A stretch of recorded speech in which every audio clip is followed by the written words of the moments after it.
Hello and welcome to this next part of the course. As mentioned in the previous video, next we'll be learning about the filter method. The filter method does not alter the original array. Instead, it generates a new field in the array with the elements that pass the test supplied by the function. Okay, so the filter method does not execute the function of the empty elements. By using the filter technique, all you need to do is add the function. It will then be applied to the primary array and produce a new array after filtration. To demonstrate this, let's name a variable array and assign it some random values.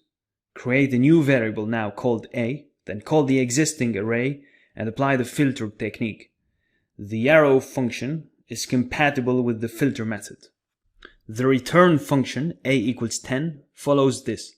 It indicates that the result should print all array values that are less than or equal to 10. Execute console.log a now. Once you've done this, run node index.js in a terminal.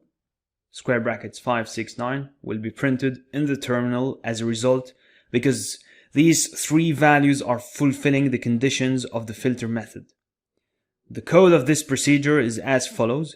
Let array equals square brackets 20, 5, 80, 100, 200, 69. Let a equals array.filter a.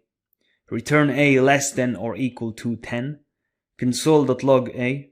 Now let's change the original condition and let a equals 100. The array 20, 5, 80, 100, 69 will now be printed in the terminal as a result of the updated filter method. To find certain items, you may also use the filter approach. Now, in the code we were using earlier, calling console.log array would cause all values provided in the array to be printed on the terminal. Alright, so that's it for this lecture, and now on to the next one.